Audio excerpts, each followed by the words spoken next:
فلا أقسم بمواقع النجوم وإنه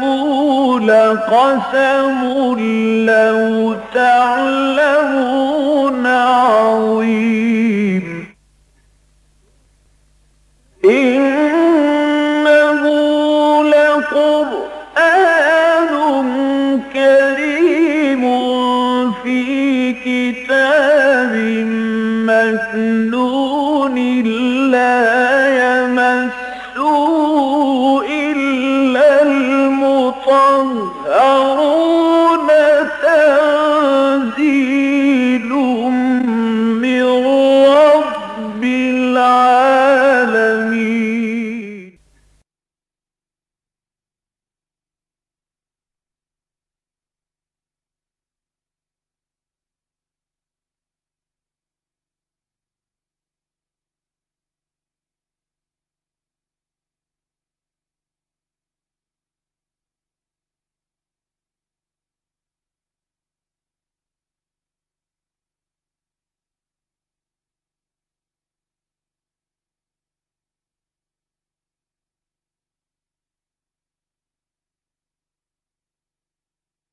نحمده ونصلي على رسوله الكريم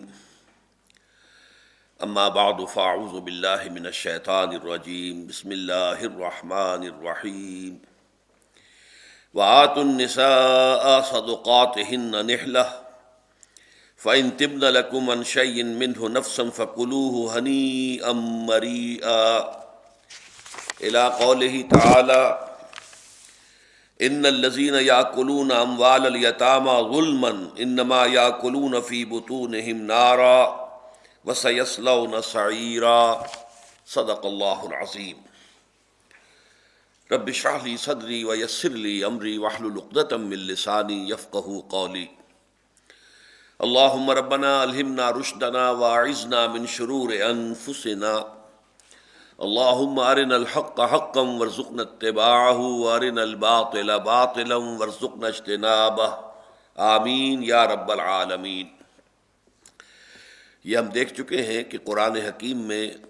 مکی اور مدنی صورتوں کا جو پہلا گروپ ہے اس میں مدنیات کا پہلا جوڑا سورہ بقرہ، سورہ آل عمران، اور دوسرا جوڑا ہے سورہ نساء اور سورہ مائدہ۔ ان دونوں کے بارے میں یہ بات میں عرض کر چکا ہوں کہ ان میں زیادہ تر انسانی اجتماعیات سے متعلق مسائل پر بحث ہوئی ہے۔ گویا کہ شریعت محمدی علیہ صاحب الصلاۃ والسلام کا بیان اگرچہ بنیادی طور پر سورہ بقرہ میں شروع ہو گیا تھا، لیکن اس کے تکمیلی مراحل ہیں کہ جو ان دو صورتوں میں سامنے آ رہے ہیں۔ سورۃ النساء اس اجتماعیت کی جو پہلی سطح ہے یعنی معاشرت، زیادہ تر اس سے بحث کرتی ہے، اور سورہ مائدہ اس اجتماعیت کی جو بلندتر سطح ہے یعنی ریاست اور ملت کی سطح، اس پر بحث کرتی ہے۔ پھر سورہ نساء پہ اگرچہ ہم نے 2 نشستیں منعقد کر لی ہیں، لیکن ہم صرف 3 آیتیں تک مطالعہ کر پائے ہیں، اگرچہ 3 آیتیں نہیں کہنا چاہیے، اس لیے کہ دوسرے درس میں آیت نمبر 2 اور 3 کے ساتھ ہی آیت نمبر 127 تا آیت نمبر 130 کا درس بھی ہو چکا ہے۔ میں نے یہ عرض کیا تھا کہ یہ جو رکوع ہے اس کا مرکزی مضمون یہ ہے کہ انسانی معاشرت میں جو طبقات ہوتے ہیں کمزور، جن کے حقوق کو عام طور پر دبا لیا جاتا ہے، جن پر جبر ہوتا ہے، تشدد ہوتا ہے، ناانصافی ہوتی ہے، ان کو سب سے پہلے ذکر کیا گیا ہے۔ ان میں اولین جو ہے سر فہرست یتیم لوگ، یتیم بچے، اور ثانیاً خواتین بھی در حقیقت، چونکہ یہ ہمارے ہاں ویسے بھی کہلاتا ہے صنف نازک، کمزور ہے، اس کی کمزوری ہی میں اس کا حسن ہے۔ اللہ تعالیٰ نے جو کام بھی اس کے سپرد کیا ہے اس کے حوالے سے اللہ تعالیٰ نے صحیح طور پر اس کے جسمانی ساخت بھی اور جسمانی جو اس کی حیثیت ہے وہ بنائی ہے۔ پھر یہ کہ یہ کمزور در کمزور کا معاملہ ہو جاتا ہے یتیم لڑکیوں کے بارے میں، تو ان معاملات کے اوپر تفصیل سے گفتگو ہو چکی ہے، خاص طور پر یتیم بچیوں کے بارے میں، اور اسی کے ضمن میں معاملہ آ چکا ہے تعدد ازدواج کا، نہ صرف تعدد ازدواج کا بلکہ تحدید ازدواج کا۔ 1 سے زائد 4 تک تو نکاح کرنے کی اجازت ہے، لیکن 4 سے زیادہ بیک وقت نکاح نہیں ہو سکتے۔ یہ مضمون بھی ان 2 آیتوں میں آ چکا ہے۔ اب اس کے بعد ہم آگے چل رہے ہیں۔ فرمایا وَآتُوا النِّسَاءَ صَدُقَاتِهِنَّ نِحْلَةً، اور عورتوں کو ان کے مہر خوش دلی کے ساتھ ادا کیا کرو۔ اب یہ بھی اس معاشرے میں جو ناانصافی تھی یا عام طور پر ناانصافی ہوتی ہے عورتوں کے ساتھ، اس کا تذکرہ ہو رہا ہے۔ سب سے بڑھ کر تو اس ناانصافی کی مثال جو ہے وہ آیت نمبر 3 میں آ چکی ہے کہ یتیم بچیوں کے ساتھ لوگ نکاح کر لیتے تھے، اور ان کا ظاہر بات ہے کہ مہر بھی نہیں ادا کیا، اور کوئی بھی ان کے حقوق کے اعتبار سے مطالبہ کرنے والا پیچھے ہے نہیں، اس کے والدین نہیں ہے یا ان کے کوئی بڑے بھائی وغیرہ نہیں ہے کہ جو اس کے حقوق کی پاسداری کر سکیں، لہذا اس کو جس طرح چاہ رکھا، کوئی پوچھ گچھ کرنے والا ہے ہی نہیں۔ اس میں چونکہ تفصیل بھی آ چکی ہے کہ فی یتام النساء اللاتی لا تؤتونہن ما کتب لہن وترغبون ان تنکحوہن، یہ آیت نمبر 127 میں آ چکا ہے۔ وہ یتیم بچیاں کہ جن کو تم ان کے وہ حقوق ادا نہیں کرتے کہ جو اللہ نے ان کے لیے مقرر کر دیے ہیں، اور چاہتے ہو کہ ان سے نکاح کر لو، تو اس کے بارے میں تو بڑی تفصیل کے ساتھ جو ہے حکم آ چکا ہے۔ تو سب سے پہلا ظلم تو یہ تھا جو بہت ہی بڑھ کر تھا، ظلم در ظلم، یعنی بچیوں پر، بچیاں بھی یتیم بچیاں۔ نمبر 2، عام طور پر وہاں پر جو مہر ہے وہ دیا جاتا تھا بہت کراہت کے ساتھ، مجبوری، جیسے کہ کوئی تاوان دیا جا رہا ہے، اور پھر طریقے سے بیویوں سے اسے معاف کرایا جاتا تھا۔ آج کل بھی یہ ہے عام طور پر، ظاہر بات ہے کہ ہمارے معاشرے میں بھی مہر جو ہے عام طور پر جو باندھے جاتے ہیں، بڑے بڑے مہر بھی خاص طور پر باندھ دیے جاتے ہیں نکاح کے وقت، تو دکھاوے کے لیے، ریاکاری کے لیے، اپنی حیثیت کو، اپنی صحیح حیثیت سے بہت آگے بڑھا چڑھا کر بیان کرنے کے لیے بڑے بڑے مہر رکھ لیے، لیکن دینے کی نیت ہوتی نہیں ہے۔ اور ویسے بھی عورتوں کو معلوم ہے کہ دینا دلانا تو ہے نہیں، تو وہ بھی مجبوری کو معاف کر دیتی ہیں، لیکن ضروری نہیں ہے کہ انہوں نے خوش دلی کے ساتھ معاف کیا ہو، تو اس کا بھی سد باب ضروری ہے۔ اور اس سے بھی بڑا ظلم جو ہوتا تھا، اب بھی ہوتا ہے بعض معاشروں میں، ایسے معاشرے کے جو ذرا زیادہ پریمیٹیو ہوتے ہیں، جن میں ابھی تہذیب اور تمدن جو ہے وہ ذرا آگے نہیں بڑھی ہوتی گاڑی اس کی، عام طور پر اس میں یہ ہوتا ہے کہ مردوں کی تعداد زیادہ ہوتی ہے، عورتوں کی تعداد کم ہوتی ہے۔ نتیجتاً نکاح کے لیے عورت کا حصول مشکل کام ہوتا ہے۔ اس کے نتیجے کے طور پر جو مارکیٹ کا عام اصول ہے، مارکیٹ اکانومی کا، ڈیمانڈ زیادہ ہو، سپلائی کم ہو تو قیمت زیادہ ہو جائے گی، لہذا لڑکیوں کے مہر بہت بڑے بڑے، اور وہ مہر بھی والدین رکھ لیتے ہیں، وہ لڑکیوں کو نہیں دیتے، وہ گویا کہ ایک طریقے سے گویا کہ اپنی لڑکیوں کی، اپنی بیٹیوں کی قیمت وصول کرتے ہیں۔ یہ بعض پریمیٹیو معاشروں کے اندر پہلے بھی تھا اور آج تک بھی موجود ہے،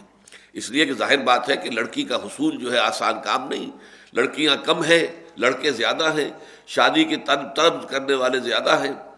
تو جہاں طلب زیادہ ہوگی اور رسد کم ہو جائے گی تو قیمت بڑھ جائے گی۔ اور اس کے برعکس ہو جاتا ہے معاملہ، جہاں تعلیم اور شائستگی اور تہذیب اور مدنیت اور شہریت یہ چیزیں آ جاتی ہیں، تو عام طور پر پھر لڑکیوں کی تعداد بڑھتی ہے اور مردوں کی گھٹتی ہے۔ اس معاشرے میں پھر لڑکے خریدنے پڑتے ہیں، ان کے لیے منہ مانگے جو ہے جہیز جو ہے وہ مانگتے ہیں، پھر ان کوٹھی چاہیے، گاڑی چاہیے، امریکہ بھیج دیجیے ان کو تعلیم کے لیے، یہ ساری چیزیں جو ہیں وہ اپنی لڑکیوں کے لیے گویا کہ داماد خریدنا پڑتے ہیں اس معاشرے کے اندر۔ تو یہ معاملہ خاص طور پر عرب میں اس وقت جو تھا وہ اسی شکل میں تھا کہ لڑکیوں کی قیمت بہت لیتے تھے، اور آج بھی عرب کے اندر یہ بات موجود ہے، عرب کے بدوؤں کے اندر موجود ہے۔ ہمارے بھی جو پختون علاقے ہیں ان میں سے بعض علاقوں میں یہ بری رسم آج تک موجود ہے۔ شادی کرنا جو ہے عام آدمی کے لیے ممکن نہیں ہوتا، بڑی بھاری رقم ادا کرنی پڑتی ہے، اور وہ رقم جو ہے وہ والدین اپنے پاس رکھتے ہیں۔ ان تینوں چیزوں کے نفی جو ہے اس ایک جملے میں ہے، وَآتُوا النِّسَاءَ صَدُقَاتِهِنَّ نِحْلَةً، عورتوں کو ان کے مہر ادا کیا کرو خوش دلی کے ساتھ، تاوان سمجھ کر نہیں، یہ نہیں کہ یہ کوئی بوجھ ہے، بلکہ صدقات اصل میں کہتے کس کو، اس کو سمجھ لیجئے، یہ صدقات ہے، ایک لفظ صدقہ، خیرات، صدقہ، صدقہ خیرات، اس کی جمع صدقات، دال کے زبر کے ساتھ آئے گی۔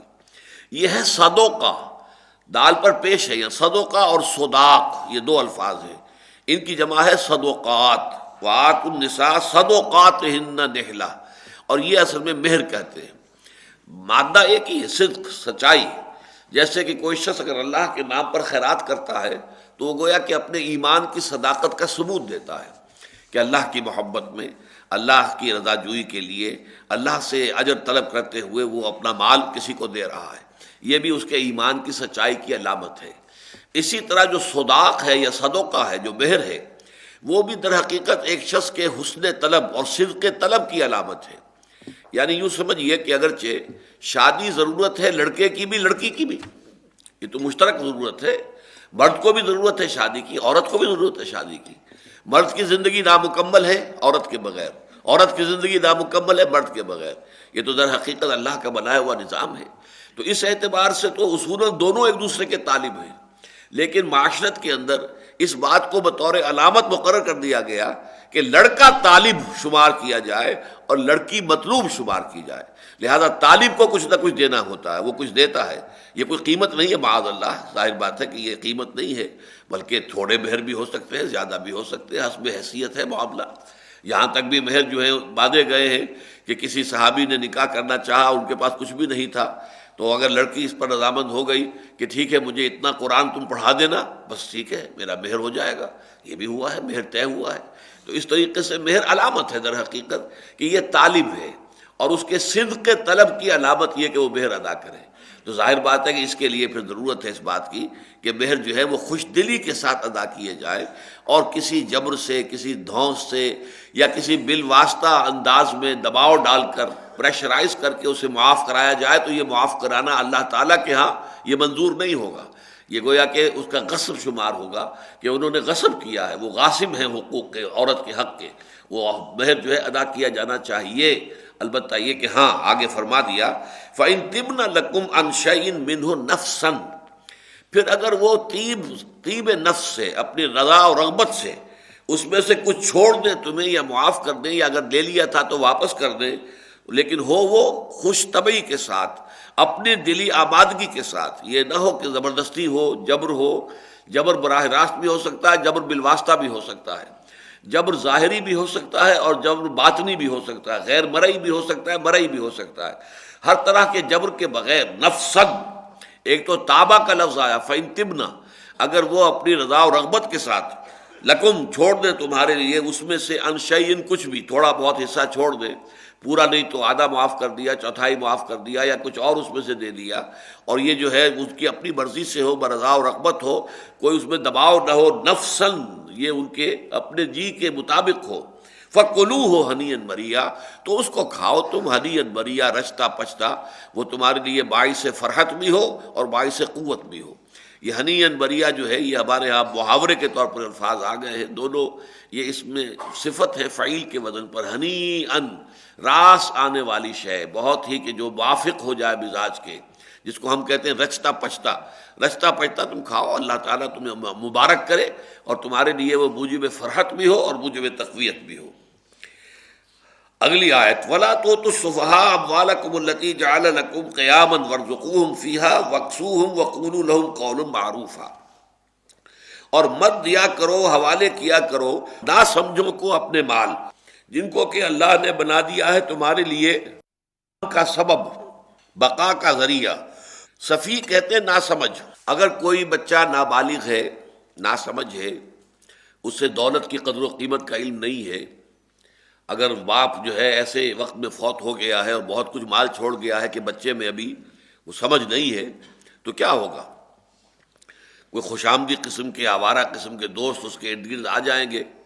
اور پھر گلچھرے ہوں گے، بدماشیاں ہوں گی اور دولت اڑا دی جائے گی۔ لہٰذا اس کے سد باب کے لیے یہ ہے، دنیا میں بھی یہ رواج رہا ہے، مجھے معلوم نہیں آج کل پاکستان میں ہے یا نہیں ہے، لیکن یہ کہ برٹش دور میں کورٹ آف وارڈ بن جایا کرتا تھا۔ کوئی اگر ایسا وارث ہو گیا ہے، کوئی بڑا زمیندار ہے، بڑی جاگیر چھوڑ کر باپ مر گیا ہے اور بیٹا ناسمجھ ہے، یا یہ کہ آوارہ ہے، کردار کے اعتبار سے اس کی صورت اطمینان بخش نہیں ہے، اور اندیشہ یہ ہے کہ وہ اس ساری جاگیر اور اس ساری جائیداد برباد کر دے گا، تو حکومت اسے اپنے قبضے میں لے لیتی تھی، کورٹ آف وارڈ، اور اس پر ایک مینیجر مقرر کر دیا جاتا تھا، اور اس کے لیے اس میں سے ایک ماہانہ وظیفہ جو ہے تنخواہ کے طور پر وہ تو ملتا رہتا تھا، لیکن باقی سب اس کے حساب میں جمع ہوتا رہتا تھا، مال اسی کا رہتا تھا وہ، لیکن اس کا انتظام حکومت کرتی تھی، اور وہ مال جمع ہوتا تھا، اس میں سے صرف ضرورت کے مطابق جو ہے اس کو دیا جاتا تھا۔ یہ کورٹ آف وارڈ ہوتا تھا، لیکن یہ کہ یہاں ہے یا نہیں میرے علم میں نہیں ہے اس وقت۔ لو یہاں پر اصل میں اس کا حوالہ دیا جا رہا ہے کہ مال کے بارے میں کہا گیا ہے وہ مال اموالکم، پہلی بات تو یہ ہے کہ اپنے مال نہ دیا کرو، بڑا لطیف نکتہ ہے اس میں اسے آپ کہہ سکتے ہیں کہ یہ کمیونٹی فیلنگ، کہ فرض کیجئے ایک شخص کے پاس کچھ دولت ہے، اس کے پاس کچھ دولت ہے، کچھ اس کے پاس ہے، کسی کے پاس کم ہے، کوئی بالکل محروم ہے، لیکن بحیثیت مجموعی یا کمیونٹی کی ملکیت ہے، یہ صرف اس فرد کی ملکیت نہیں ہے، اس کے لیے بہبود جو ہے پوری کمیونٹی کی بہبود اس کے ساتھ وابستہ ہونی چاہیے۔ تو گویا کہ یہ تمہارے اجتماعی طور پر مال ہیں، ٹھیک ہے، ان میں سے کوئی کسی کے حوالے ہے، کتنا اس کے حوالے ہے، کتنا اس کی پوزیشن میں ہے، کتنا اس کی ملکیت میں ہے، علیحدہ علیحدہ ہے، لیکن تم سب مل کر ایک کمیونٹی بنتے ہو، اور اس کمیونٹی کا گویا کہ وہ اجتماعی مال ہے، لہذا اس کے بارے میں کمیونٹی کو سوچنے کا حق حاصل ہے۔ اس لیے کہ اگر کوئی ایک ان میں سے شخص جو ہے اپنی دولت اڑا رہا ہے تو در حقیقت وہ صرف اپنا نقصان نہیں کر رہا بلکہ کمیونٹی کا نقصان کر رہا ہے، وہ ایک اجتماعی نقصان ہے جو کر رہا ہے۔ اس لیے فرمایا لا تؤتوا السفہاء اموالکم، حالانکہ وہ مال انہی کا ہے، لیکن ان کا مال ہونا ایک اعتبار سے در حقیقت پوری کمیونٹی کی ملکیت بھی ہے۔ التی جعل اللہ لکم قیاما، اس مال کو اللہ تعالیٰ نے تمہارے لیے ذریعہ بقا بنایا ہے۔ اب یہاں پر دیکھیے کہ عام طور پر تو قرآن مجید میں مال جو ہے اس کی ہمیشہ مذمت ہوتی ہے۔ حب مال جو ہے وہ انسان کو گمراہ کرنے کا سب سے بڑا ذریعہ ہے، سب سے بڑی تباہی جو انسان پر آتی ہے اخلاقی اعتبار سے، دینی اعتبار سے، وہ حب مال۔ اور حب مال در حقیقت کیا ہے؟ سمبل ہے حب دنیا کا۔ فیصلہ کن بات تو یہی ہے کہ آیا آپ دنیا کے طالب ہیں یا آخرت کے طالب ہیں؟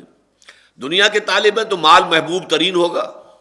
آخرت کے طالب ہیں تو مال کو آپ خرچ کریں گے اللہ کی راہ میں زیادہ سے زیادہ آخرت کی بھلائی کمانے کے لیے۔ تو زمین و آسمان کا فرق جو ہے در حقیقت اسی سے واقع ہوتا ہے۔ تو عام طور پر مال کی مذمت آئی ہے کیونکہ اس کی طرف انسان کے دل میں جو رغبت بے انتہا موجود ہے، پہلے ہی طلب موجود ہے بے انتہا۔ فرمایا گیا ہے کہ لوگوں کے لیے حسین بنا دیا گیا ہے، زین للناس حب الشہوات من النساء والبنین والقناطیر المقنطرۃ من الذهب والفضة والخیل المسومۃ والانعام والحرث۔ تو یہ محبت شدید ہے اور یہ انسان کو برباد کر دیتی ہے محبت، اس لیے اکثر و بیشتر تو مال کی مذمت آئی ہے۔ یہ مقام ایسا ہے جس میں مال کا ایک پازیٹیو حصہ بیان کیا جا رہا ہے، پازیٹیو ایسپیکٹ۔ اس مال کو برا نہ سمجھو، یہ دنیا میں تمہاری بقا کا ذریعہ ہے، تمہاری ضروریات اس سے پوری ہوتی ہیں، تمہارے کھانے پینے کی ضروریات ہیں، تمہارے کپڑے لتے کی ضروریات ہیں، تمہاری رہائش کی ضروریات ہیں، کوئی نہ کوئی چھت تمہارے سر پر ہونی چاہیے۔ ان تمام ضروریات کا جو ہے فراہم ہونا وہ اسی مال کے ذریعے سے ہے۔ تو وَلَا تُؤْتُوا السُّفَهَاءَ أَمْوَالَكُمُ الَّتِي جَعَلَ اللَّهُ لَكُمْ قِيَامًا، یہ تو تمہارے لیے بحیثیت کمیونٹی، تمہارے بقا کے لیے اللہ تعالیٰ نے مال عطا کیا ہے۔ یہ مال اگر تم میں سے کسی ناسمجھ کے ہاتھ میں آ جائے اور وہ اسے اڑانے لگ جائے تو یہ در حقیقت پوری کمیونٹی کا نقصان ہے، لہذا اس کا انتظام، اس کا سدباب کرنا یہ کمیونٹی کا فرض ہے۔ وَارْزُقُوهُمْ فِيهَا، یہ ہے وہ کورٹ آف وارڈ کہ اس میں ان کو کھلاؤ پلاؤ، اس میں سے اس کے مال میں سے کھلاؤ، بافراغت کھلاؤ۔ وَارْزُقُوهُمْ فِيهَا وَاكْسُوهُمْ، اور پہناؤ، ان کے کپڑے لتے کا بھی بندوبست اس میں سے کرو۔ وَقُولُوا لَهُمْ قَوْلًا مَعْرُوفًا، اور ان سے بات کرو تو بڑے بھلے انداز میں، عمدگی کے ساتھ، نرمی کے ساتھ، درستی نہ ہو، سختی نہ ہو، دلجوئی کے ساتھ ہو، انہیں بھی یہ احساس نہ ہونے پائے کہ ہم پر ظلم ہو رہا ہے۔ اب اس میں خاص طور پر معاملہ یتیموں کا ہو جائے گا، کیونکہ ایک تو یہ کہ جو عام لوگ ہیں یتیم نہیں بھی ہے، چھوٹی عمر کا نہیں ہے، بڑی عمر کا ہے، لیکن فرض کیجئے آوارہ ہے، فرض کیجئے کہ واقعتاً بڑا ہونے کے باوجود ابھی اس کے اندر جو ہے بھلے اور برے کی پہچان نہیں آئی ہے، اس کے اندر سوجھ بوجھ نہیں آئی ہے، تب بھی کورٹ آف وارڈ ہو جائے گا۔ لیکن ظاہر بات ہے یتیم بچوں کے معاملے میں اس کی خصوصی اہمیت ہے، اس لیے اگلی آیت میں اب اس میں یوں سمجھیے کہ عام پر خاص کے طور پر اضافہ کرتے ہوئے یتیموں کا تذکرہ ہو رہا ہے۔ وَابْتَلُوا الْيَتَامَى، اور یتیموں کی جانچ پرکھ کرتے رہو، دیکھ بھال کرتے رہو۔ ابتلا، امتحان دینا، بچوں کا بچہ اب ذرا بڑا ہو گیا ہے، اب آ گیا ہے، 10-12 برس کی عمر کا ہو گیا ہے بچہ، تو ذرا دیکھو اس میں کتنی کچھ سوجھ بوجھ ہے۔ کوئی شے خریدنے کے لیے اسے کبھی بازار بھیجو، دیکھو کیسا کچھ کر کے آتا ہے، یا کوئی اور کام اس کے حوالے کرو، دیکھو کس طور سے اس کام کو پورا کرتا ہے۔ تو یہ ہے کسی کو جانچنا پرکھنا کہ اس کے اندر واقعتاً دنیا کی سوجھ بوجھ آ گئی ہے یا نہیں آ گئی ہے۔ وَابْتَلُوا الْيَتَامَى، اور جانچتے رہا کرو یتیموں کو، حَتَّى إِذَا بَلَغُوا النِّكَاحَ، یہاں تک کہ جب وہ نکاح کی عمر کو پہنچ جائیں۔ مراد اس سے کیا؟ بلوغت۔ بلوغت کی عمر کے بارے میں ہمارے ہاں اختلاف ہے، بعض حضرات نے تو 18 برس جو ہے لڑکے کے لیے اور 17 برس لڑکی کے لیے یہ بلوغت کی عمر مقرر کی ہے، لیکن امام ابو حنیفہ رحمۃ اللہ علیہ کے نزدیک لڑکا اور لڑکی دونوں کے لیے 15 برس کی عمر جو ہے بلوغت کی ان کے نزدیک شمار ہوگی۔ حتیٰ اذا بلغ النکاح، یہاں تک کہ جب کہ وہ نکاح کے قابل ہو جائیں، جب کہ وہ بالغ ہو جائیں، فَإِنْ آنَسْتُم مِّنْهُمْ رُشْدًا، تو پھر اگر تم ان کے اندر محسوس کرو کہ ان میں سوجھ بوجھ پیدا ہو گئی ہے، مجرد 15 برس کا ہو جانا یا 18 برس کا ہو جانا کافی نہیں ہے، یعنی وہ بلوغ کی عمر کو بھی پہنچ گئے اور اس پر اضافی شرط ہے فَإِنْ آنَسْتُم مِّنْهُمْ رُشْدًا، پھر تم یہ بھی دیکھو کہ ہاں ان میں سمجھ بوجھ ہے، یہ اپنے معاملے کا، اپنے نفع نقصان کا اب پوری طریقے سے ان کو فہم حاصل ہو چکا ہے، سوجھ بوجھ حاصل ہو چکی ہے، فَادْفَعُوا إِلَيْهِمْ أَمْوَالَهُمْ، تو اب لوٹا دو ان کو ان کے مال۔ تمہارا یتیم جو ہے وہ آپ کے زیر کفالت تھا، آپ اس کے ولی تھے، اس کا مال آپ کے قبضے میں تھا، یتیم کے تصرف میں نہیں تھا، یتیم اپنی مرضی سے اس میں تصرف نہیں کر سکتا تھا، اختیار ولی کا تھا، ولی تصرف کر سکتا تھا۔ لیکن اب جب کہ تم نے 2 شرطیں دیکھ لی کہ وہ عمر کے اعتبار سے بھی بالغ ہو گیا یا ہو گئی بچی، اور یا یہ کہ اور اس کے اوپر اضافی طور پر یا نہیں بلکہ مزید یہ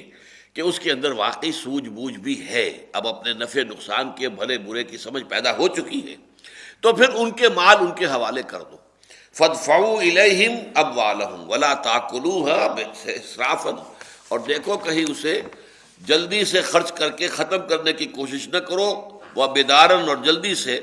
أَن يَكْبَرُوا، مبادہ یہ کہ وہ بڑے ہو جائیں، یعنی اگر دل میں فساد ہے نیت کے اندر کہ مال یتیم کے ہاتھ میں کاہے کو جائے، اسے پہلے ہی اڑا لو، خرچ کر دو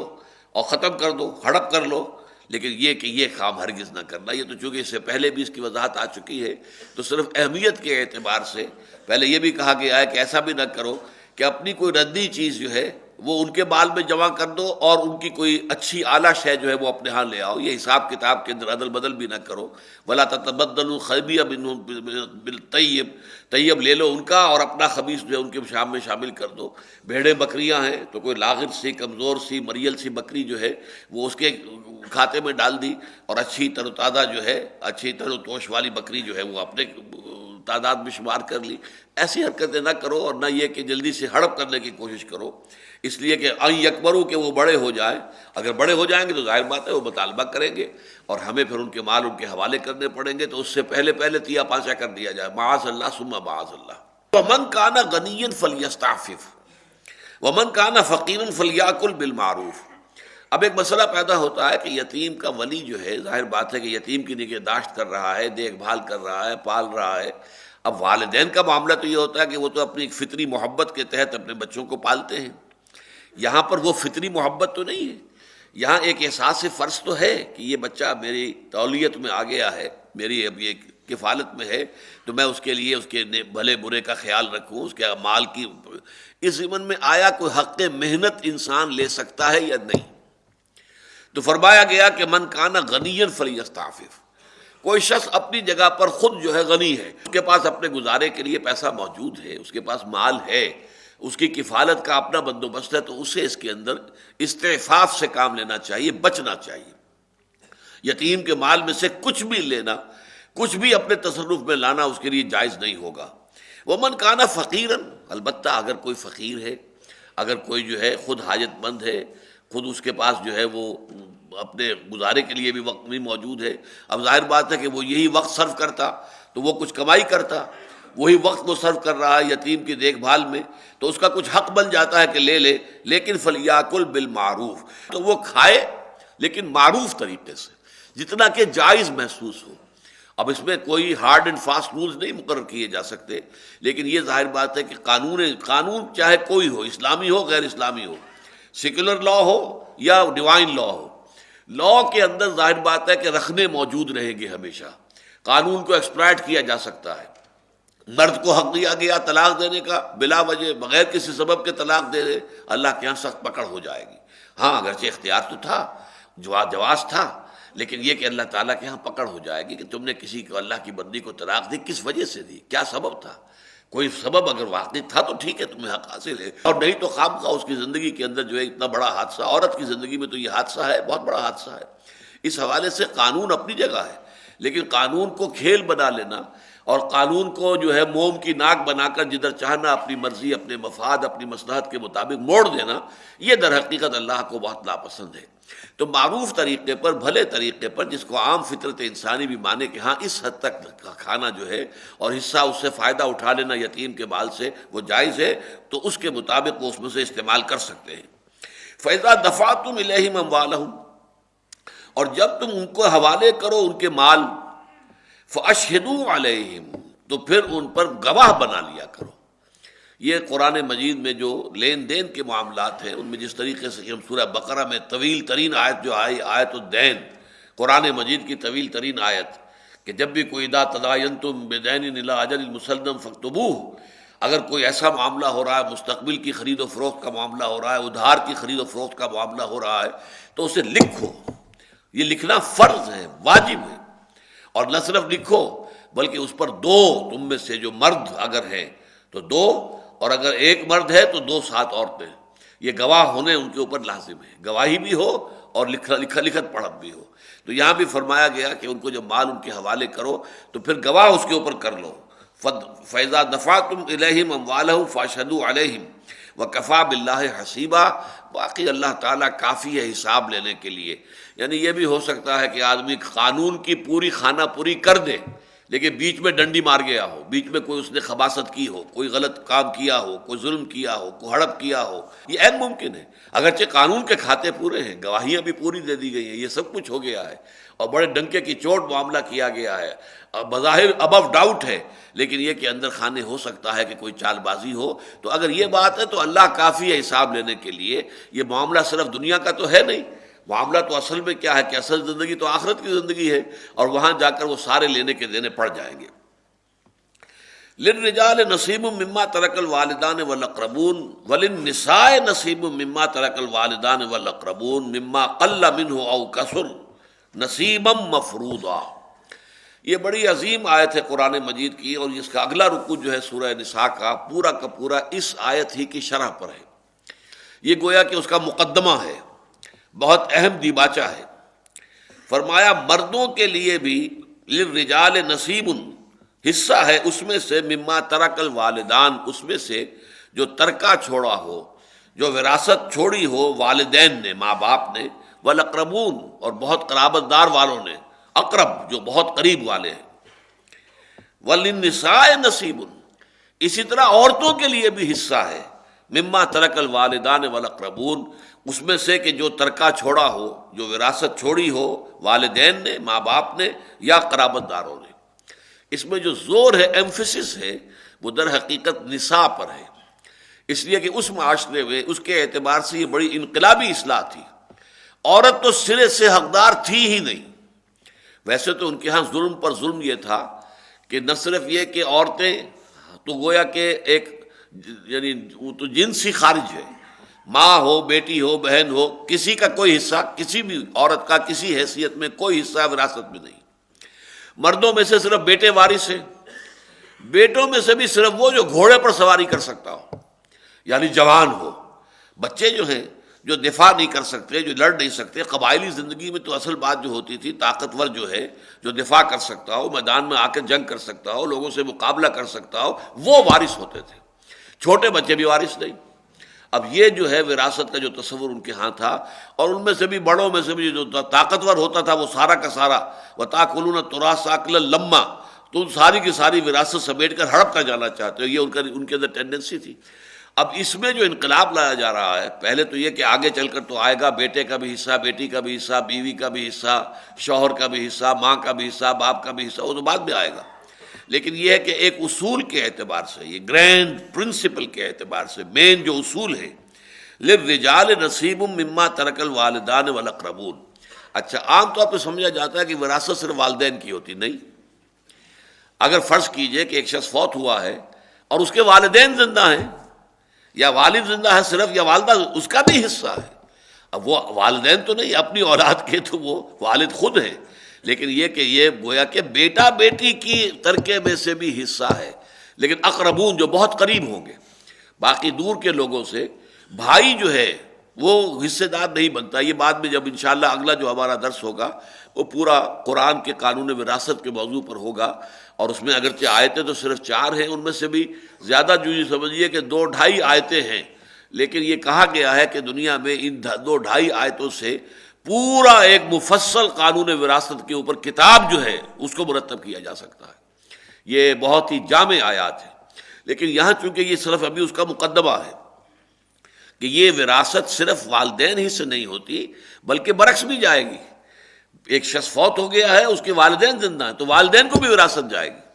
اس حوالے سے شوہر فوت ہوا ہے تو بیوی کا بھی حصہ وراثت میں ہے، بیوی فوت ہوئی ہے تو بیوی کی وراثت میں شوہر کا حصہ ہے. تو اقربون کو خاص طور پر ایڈ کر دیا گیا. للرجال نصیب مما ترک الوالدان والاقربون، مردوں کے لیے بھی حصہ ہے اس میں سے کہ جو چھوڑ مریں، یعنی جو ترکہ ہو یا وراثت میں چھوڑ کر جائیں، چاہے والدین اور چاہے اقربون. وللنساء نصیب مما ترک الوالدان والاقربون، اور عورتوں کے لیے بھی حصہ ہے. جیسا کہ میں نے اس کی اصل ایمفیسس اس پر ہے، عورت بھی وارث ہے، عورت کو بھی وراثت کا حصہ دیا جا رہا ہے. اور یہ انسانی مذاہب کے اندر واقعہ یہ کہ یونیک ہے اسلام کہ جس نے عورت کو حصہ دیا ہے. باقی دنیا کے کسی مذہب میں عورت کا حصہ نہیں ہے، وراثت میں حصہ نہیں ہے. نہ ہندوؤں کے ہاں ہے، نہ عیسائیوں کے ہاں تھا، کہیں بھی نہیں. یہ تو جو اب ظاہر بات ہے کہ عیسائی کے ہاں اب وہ پرانا قانون تو نہیں چل رہا، اب تو نئے انہوں نے قانون اپنے بنائے ہوئے ہیں، اس میں وراثت کی کیا شکل ہے وہ مختلف ہے. لیکن مذہب کے اعتبار سے کسی عورت کا کوئی حصہ نہیں، نہ ہندوؤں کے ہاں نہ عیسائیوں کے ہاں، کہیں بھی کسی معاشرے میں. یہ ایک بڑا انقلابی ہے. یہی وجہ ہے کہ آپ کے علم میں تو شاید یہ ہو بھی، ورنہ یہ کیا نوٹ کر لیں کہ جب یہ شاہ بانو کیس ہوا تھا ایک انڈیا میں، کلکتہ ہائی کورٹ نے ایک طلاق کے مقدمے میں ایک چیز کا فیصلہ کیا، اور وہ یہ کہ شاہ بانو کو جب اس کے شوہر نے طلاق دی تو شاہ بانو نے یہ دعویٰ کیا کہ چونکہ اس نے مجھے طلاق دے دی ہے لیکن اب یہ کہ میرا کوئی ذریعہ معاش نہیں ہے، میرا نان نفقہ اس کے ذمے رہنا چاہیے جب تک کہ میں یا تو دوسری شادی نہ کروں یا جب تک کہ مجھے موت نہیں آتی. فرض کیجئے میں ساری عمر شادی باقی نہیں کرتی تو باقی ساری عمر تک میرا نان نفقہ جو ہے میرے شوہر سے دلوایا جائے. اور ہائی کورٹ نے فیصلہ دیا اس کے حق میں، ڈگری دے دی. اس پر پھر طوفان اٹھا پورے ہندوستان میں، اس لیے کہ اس مسلمانوں کے قوانین میں تو یہ نہیں ہے. عدت کی حد تک تو واجب ہے، عدت جو جب تک ہو رہی ہے اس وقت تک تو نان نفقہ جو ہے وہ طلاق دینے والے شوہر کے ذمے، یا شوہر جو فوت ہو گیا ہے تو اس کے جو ورثاء ہیں ان کے ذمے ہے. لیکن یہ کہ اس کے بعد تو نہیں، ذمہ داری نہیں ہے. تو اس کے اوپر جو ہے پھر وہ مسلم پرسنل لا بورڈ بنا، مولانا سید علی میاں سید ابو الحسن ندوی رحمۃ اللہ علیہ اس کے صدر بنے، تمام دینی جماعتیں تمام فرقے اس میں شامل ہوئے، بڑی زبردست تحریک چلی. اور اس میں پہلے اندرا گاندھی کے زمانے میں تو اس کو رد کر دیا گیا، بلکہ ایک مسلمان ہوتا تھا عارف محمد خان جس نے زبردست تقریر جو کی ہے وہ مسلمانوں کے خلاف، اسلامی قوانین کے خلاف تقریر کی. لیکن اس کے بعد جب اندرا گاندھی جو ہے وہ قتل کر دی گئی اور پھر بیٹا آ گیا راجیو گاندھی، تو راجیو گاندھی کے زمانے میں جب وہ تحریک بہت آگے بڑھ گئی تو بالآخر گھٹنے ٹیکنے پڑے. راجیو گاندھی نے پھر ایک تو قانون منظور کرا دیا اپنی پارلیمنٹ میں، لوک سبھا میں،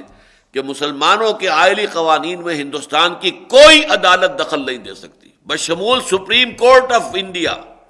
یہ آپ اندازہ کیجئے ہندوستان کے مسلمانوں کا کہ یہ اچیومنٹ ہے، آئلی قوانین میں کوئی دخل نہیں دے سکتے. ساتھ ہی پھر اس نے جو تقریر کی تھی، جب اس نے یہ بل پاس کروایا ہے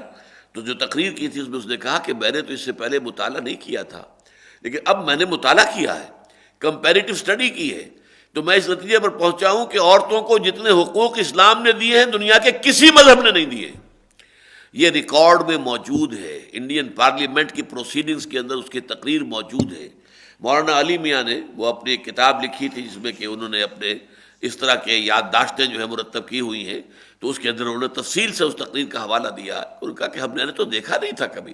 لیکن اب جب کہ یہ معاملہ چل رہا تھا تو پھر مجھے دیکھنا پڑا کہ اسلامی قوانین کیا ہیں، تو میں اس نتیجے پر پہنچا ہوں کہ جتنے حقوق عورت کو اسلام نے دیے ہیں دنیا کے کسی دوسرے مذہب نے نہیں دیے. لیکن پھر یہ کہ لطیفہ اب اس کے اندر یہ ہے، وہ عارف محمد خان جس نے پہلے تقریر کی تھی اس بل کے خلاف، یعنی جو بھی اس وقت تجویز کیا گیا تھا مسلمانوں کی طرف سے، اب جب مسلمانوں کے سامنے حکومت نے گھٹنے ٹیک دیے تو نام تو ان کا عارف محمد خان تھا لیکن انہوں نے احتجاجاً استعفیٰ دے دیا. یہ بھی ہندوستان ہی کے اندر ہے، اصول پرستی کے استعفیٰ دے دیا. ہمارے پاکستان میں تو استعفیٰ بھی کوئی نہ دینے کو تیار ہوتا چاہے کچھ بھی ہو جائے. لیکن اس نے کہا کہ چونکہ میں نے تو اس کی مخالفت کی تھی اب حکومت نے جو ہے گھٹنے ٹیک دیے، لہذا اس نے پھر جواز نہیں ہے میرا اب رہنے کا پارلیمنٹ کے اندر، اس نے استعفیٰ دیا.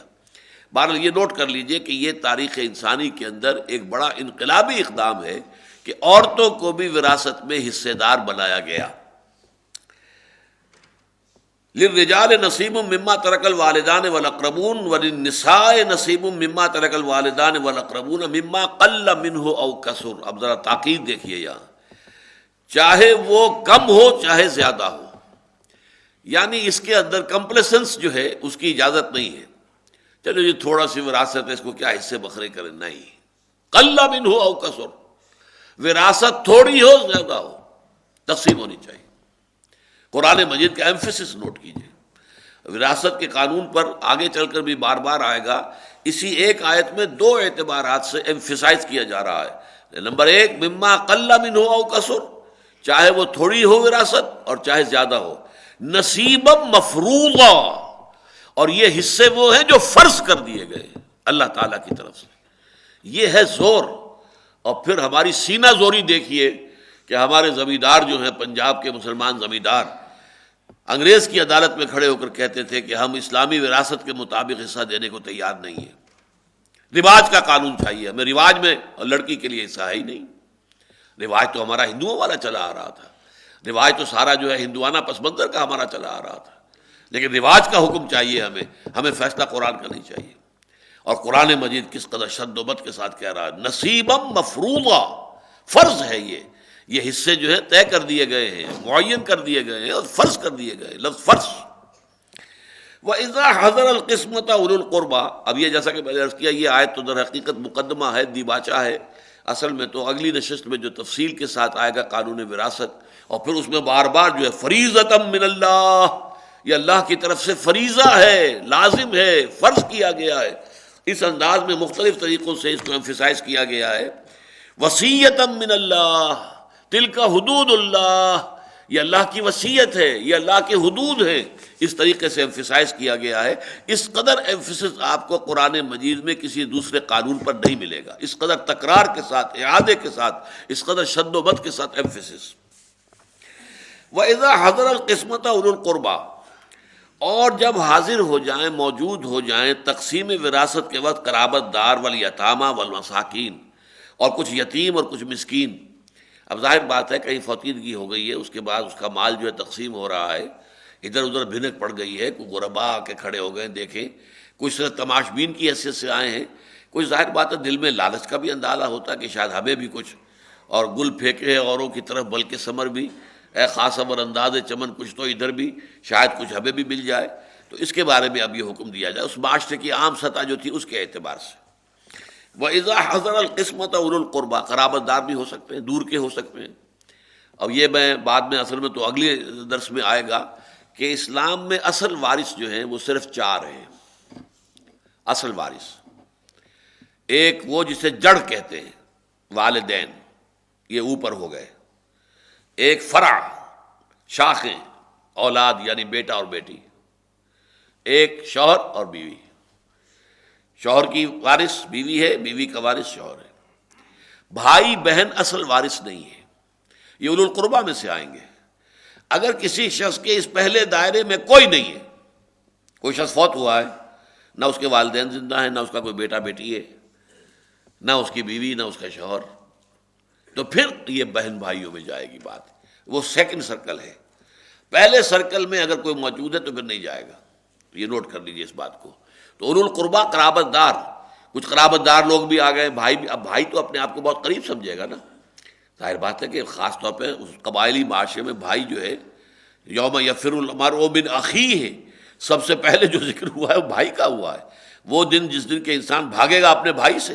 گویا کہ سب سے زیادہ جو رشتہ مضبوط ترین ہوتا ہے وہ بھائی کا ہے. اور قبائلی معاشرے میں ایسا ہوتا تھا، آج نہیں رہا ہمارے ہاں، اس لیے کہ آج قبائلی معاشرے میں اپنی حفاظت خود کرنی پڑتی تھی. آج آپ کو پولیس فوج یہ وہ سارا معاشرے کا ایک نظام ہے، اس کی طرف سے کوئی ایک سسٹم ہے جس کے اندر آپ کو ایک حفاظت حاصل ہے، لہذا وہ اہمیت نہیں رہی بھائی چارے کی اور وہ اہمیت نہیں رہی قبائلی زندگی کی. لیکن وہاں قبائلی زندگی میں تو جس کے پاس بازو ہیں بس وہی اصل میں باعزت ہے، وہی اپنی عزت کی حفاظت کر سکتا ہے. بازو نہیں ہے، کسی کے ہاں اولاد نہیں ہے تو وہ بیچارہ جو ہے وہ تو گویا کہ مسکین ہے، اس کی کوئی مدافعت کرنے والا اس کی طرف سے کوئی ہے ہی نہیں. وَإِذَا حَضَرَ الْقِسْمَةَ أُولُو الْقُرْبَى وَالْيَتَامَى وَالْمَسَاكِينَ، اور اگر حاضر ہو جائیں، موجود ہو جائیں، آ جائیں اس تقسیم وراثت کے وقت کوئی قرابت دار، کوئی یتیم اور کوئی مسکین، فَارْزُقُوهُم مِّنْهُ، تو انہیں بھی کچھ دو دلا دو. یہ ان کا حصہ تو نہیں ہے لیکن ظاہر بات ہے کہ وہ دے دلا دیا جائے. اس میں پھر یہ فقہا کا کہنا یہ ہے کہ وہ پورے مجموعے میں سے نہیں نکالا جائے گا، بلکہ جب حصہ تقسیم ہو جائے گا تو اپنے حصوں میں سے کوئی شخص دے سکتا ہے. مطلب یہ کہ میں بھی حصے دار ہوں، میرے بڑے بھائی ہیں، چھوٹے بھائی ہیں، ہم سب حصے دار ہیں. اگر تو مشترک مال میں سے دیا جائے گا تو سب کی طرف سے دیا گیا، سب کے حصے میں سے گیا. اور اس میں سے ہو سکتا ہے کسی کی دلی خواہش ہو، کسی کی نہ ہو، اور یہ کام جبریہ کرنے والا ہے نہیں، فرض ہے نہیں. لہٰذا یہ در حقیقت تقسیم کے بعد اپنے اپنے حصوں میں سے کچھ نہ کچھ دے دو اپنے قرابت داروں کو، عزیزوں کو، رشتہ داروں کو، اگر وہ موجود ہیں. اور اس موجودگی میں جو ایک سائیکولوجیکل اور نفسیاتی سی ایک کیفیت پیدا ہو جاتی ہے، پھر فقراء ہیں، غریب ہیں، مساکین ہیں، تو ان کو کچھ دے دو. لیکن وہ دینا ہوگا مشترک میں سے نہیں بلکہ منقسم جو تقسیم ہو چکا ہو اس کے بعد. تو فَارْزُقُوهُم مِّنْهُ وَقُولُوا لَهُمْ قَوْلًا مَّعْرُوفًا، اور ان سے بات کرو بڑے بھلے انداز میں. یہ نہیں تم کون ہو جی، تم کہاں سے آ گئے، تمہاری کیا حیثیت ہے، تمہارا کوئی حصہ نہیں ہے، آ گئے ہیں خام خواہ کو منہ اٹھا کر. یہ معاملہ تو وراثت کی تقسیم ہے، کوئی خیرات تو نہیں ہو رہی ہے، کوئی لنگر تو نہیں یہاں پہ کھول دیا گیا. یہ انداز نہیں، یہ شکل نہیں. قولوا لهم قولا معروفا، ان سے بات کرو تو بڑے بڑے بھلے انداز میں، نرمی کے ساتھ، خوبصورت انداز میں بات کرو. وَلْيَخْشَ الَّذِينَ لَا تَرَكُوا مِنْ خَلْفِهِمْ ذُرِّيَّةً ضِعَافًا. اب یہ قرآن کا اپیل کا انداز ہے کہ دیکھو تم سوچو، تمہیں ڈرنا چاہیے ان لوگوں کو کہ اگر انہوں نے چھوڑے ہوتے اپنے پیچھے چھوٹے بچے، ذُرِّيَّةً ضِعَافًا، کمزور بچے، خافوا علیہم، تو کتنے کچھ اندیشے ہوتے انہیں ان کے بارے میں. ہائے مجھے موت آ رہی ہے، میرے بچے چھوٹے چھوٹے ہیں، کون ان کی جو ہے کوئی ان کا پرسان حال ہوگا، کون ان کی دیکھ بھال کرے گا، کون انہیں کھلائے گا پلائے گا. تو تمہارے دل میں جو کیفیت ہوگی اس وقت اس کو اپنے اوپر طاری کرو. تو اسی طریقے سے یتیم، دوسروں کے یتیم اگر آ گئے ہیں اس وقت، وہ تمہارے سامنے للچائی ہوئی نظروں سے دیکھ رہے ہیں کہ اس کو مال ملا ہے. اب ظاہر بات ہے وراثت میں مال ملا ہے، وہ تم نے کسب تو نہیں کیا، تم نے کمایا تو نہیں ہے،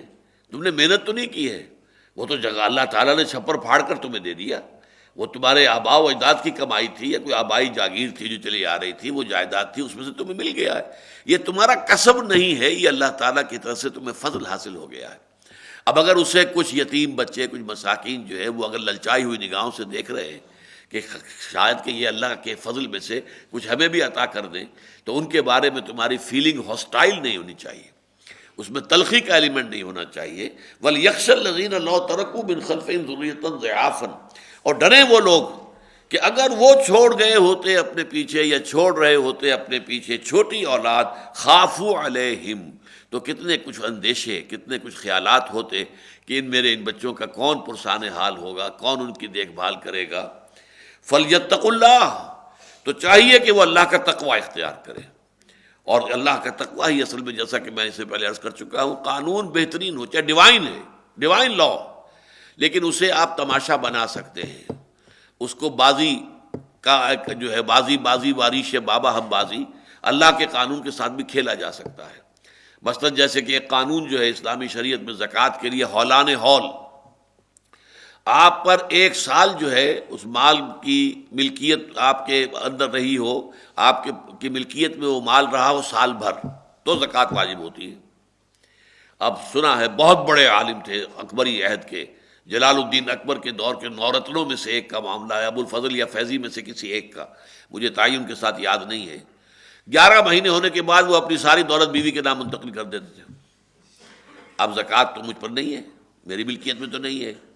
اور 11 مہینے بیوی پر ہوئے جب ملکیت میں، وہ واپس اس سے لے لیا. یہ تماشا ہے، یہ کھیل ہے، یہ اللہ کے بدین کے ساتھ کھیلا جا رہا ہے، تماشا کیا جا رہا ہے. یا باقاعدہ مجھے بتایا گیا کہ ملتان میں بہت سے مسلمان جو ہے یہ کرتے تھے، کیا وہ فرض کیجیے بڑا سیٹ ہے، وہ کئی ہزار کی زکوٰۃ ہے، تو کیا کرتے تھے کہ ایک جو ہے گھڑا لے کر اور اس کے اندر وہ روپے بھی رکھ دیے، 10,000 روپے فرض کیجیے، اور اس کے اوپر گندم سے وہ گھڑے کو پر کر دیا۔ اس کے بعد کوئی فقیر آیا، لو بھائی یہ زکوٰۃ، یہ جو ہے یہ گندم لینی ہے زکوٰۃ میں، کہ ہاں جی ٹھیک ہے میں لے لیتا ہوں۔ اچھا کہاں لے کے جاؤ گے؟ اس کے پیسے لے لو، کتنے لیتے؟ 10 روپے لیتے ہو اس کے؟ کہ ہاں جی 10 روپے دے دیں۔ وہ 10 روپے میں واپس دے لیا، وہ 10,000 بھی اس 10 روپے کے اندر آ گئے۔ اب ایسے ایسے دھوکے، ایسے، اور یہ واقعہ لوگوں نے بتایا کہ بالفعل ایسا ہوتا تھا۔ یہ ایسا نہیں ہے کہ جو صرف کسی نے لطیفہ گھڑ لیا ہو، بلکہ ہیلے جس کو کہتے ہیں، ہیلا کرنا، وہ 10 روپے میں 10,000 بھی واپس۔ تو یہ تماشے جو ہیں اللہ تعالیٰ کے قانون کے ساتھ بھی کھیل کھیلا جا سکتا ہے، اور یہ خاص طور پر جہاں نکاح و طلاق کے قوانین سورہ بقرہ میں بیان ہوئے، بار بار آیا ہے کہ تم اللہ کے ولا تتخذوا آیات اللہ ہزوا، اللہ تعالیٰ کی آیات کا تماشا نہ بناؤ، ٹھٹھا نہ بناؤ، کھیل کود نہ کرو اس کے ساتھ، یہ جو ہے اس طرح کے معاملہ کر کے۔ وَلْيَتَّقُوا اللَّهَ فَلْيَتَّقُوا اللَّهَ، تو انہیں چاہیے کہ اللہ کا تقوی اختیار کریں۔ وَلْيَقُولُوا قَوْلًا سَدِيدًا، اور کم سے کم بات تو سیدھی کریں، بات تو اچھی کریں، بات تو نرم کریں، بات تو جو ہے دل جوئی والی کریں، دل کو توڑ دینے والی جو ہے، کرخت انداز میں جو ہے ان غریبوں سے اور مساکین سے جو کچھ امید لے کر آ گئے ہیں، تقسیم وراثت کے موقع پر حاضر ہو گئے ہیں، ان کے ساتھ معاملہ جو ہے درستی کا نہ ہو، ان کے دل کو توڑا نہ جائے۔ ان الذین یاکلون اموال الیتامی ظلما، اب دیکھیے اس پوری بحث کو ختم کیا جا رہا ہے۔ اس میں سب سے زیادہ آیات جو آئی ہیں یتیموں کے بارے میں آئی ہیں، یا خواتین، اور خاص طور پر ان میں سے بچیاں۔ خواتین بالعموم بھی، بالعموم کیا بات آئی کہ ان کے مہر ان کو ادا کیا کرو، اور خوش دلی سے ادا کیا کرو، یہ نہیں کہ اس کو تاوان سمجھ کر ادا کرو۔ پھر یہ کہ اگر ایک سے زائد شادی کرنی ہے تو عدل کرنا ہے، ہاں پھر اس کی وضاحت کر دی گئی ہے آیات 127 تا 130 میں کہ عدل جو ہے ناپ تول کی چیزوں میں ہو سکتا ہے، اور اس میں دوسرے فیکٹرز بھی ہو سکتے ہیں کچھ کہ جن میں کمی بیشی کرنی پڑے، برابر ایگزیکٹ ہر معاملے میں ضروری نہیں ہے۔ خاص طور پر قلبی میلان اور رجحان جو ہے اس میں تو انسان کا اختیار ہی نہیں ہے، لہذا اس میں تم چاہو بھی تو عدل نہیں کر سکتے، اس کی لمیٹیشنز بیان کر دی۔ یتیموں کے بارے میں خاص طور پر اس رکوع کے اندر، بلکہ یہ کہ یہ پورا رکوع جو ہے اگر کہا جائے کہ یتیموں ہی کے بارے میں ہے تو اس میں کوئی مبالغے کی بات نہیں ہوگی، اس لیے کہ وہ نکاح کا جو قاعدہ آیا ہے وہ بھی یتامى النساء کے حوالے سے آیا ہے، یتیم بچیوں کے حوالے سے آیا ہے،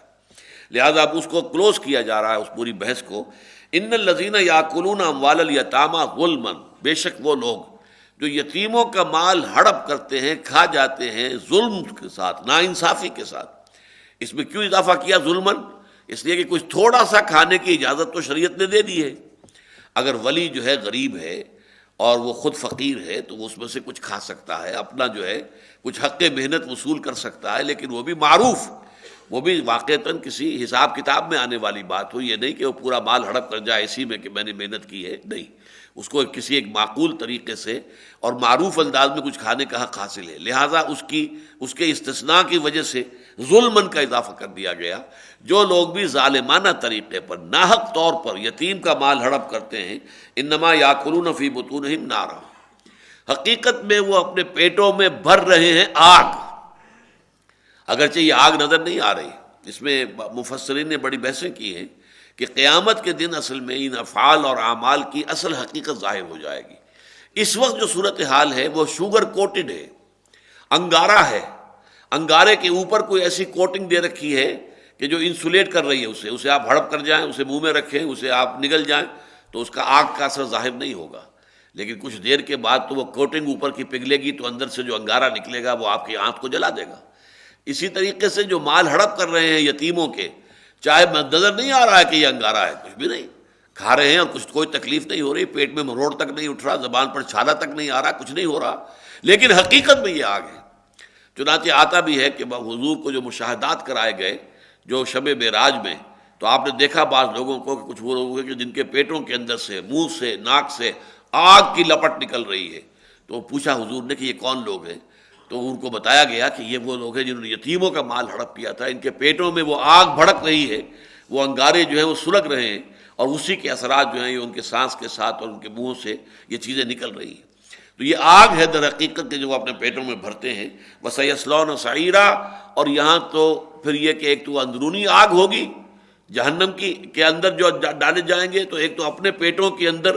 حرام یتیموں کا مال کھایا ہوا وہ آگ وہ دہک رہی ہوگی اندر. وَسَيَصْلَوْنَ سَعِيرًا، اور خود وہ داخل ہوں گے خارجی طور پر بھی اس آگ کے اندر، جہنم کی آگ کے اندر. تو یہ گویا کہ آگ دو طرفہ ہو جائے گی ان کے لیے. ظلمات بعضها فوق بعض، نار علی نار، نار کے اوپر نار. ایک نار خارجی ہوگی آگ کی جہنم کی، اور ایک آگ ان کے اپنے اندر بھڑک رہی ہوگی یتیموں کا جو ہڑپ کردہ مال ہے اس کے اعتبار سے. اللہ تعالیٰ اس سے ہمیں اپنی پناہ میں رکھے. بارک اللہ لی ولکم فی القرآن العظیم ونفعنی وإیاکم بالآیات والذکر الحکیم.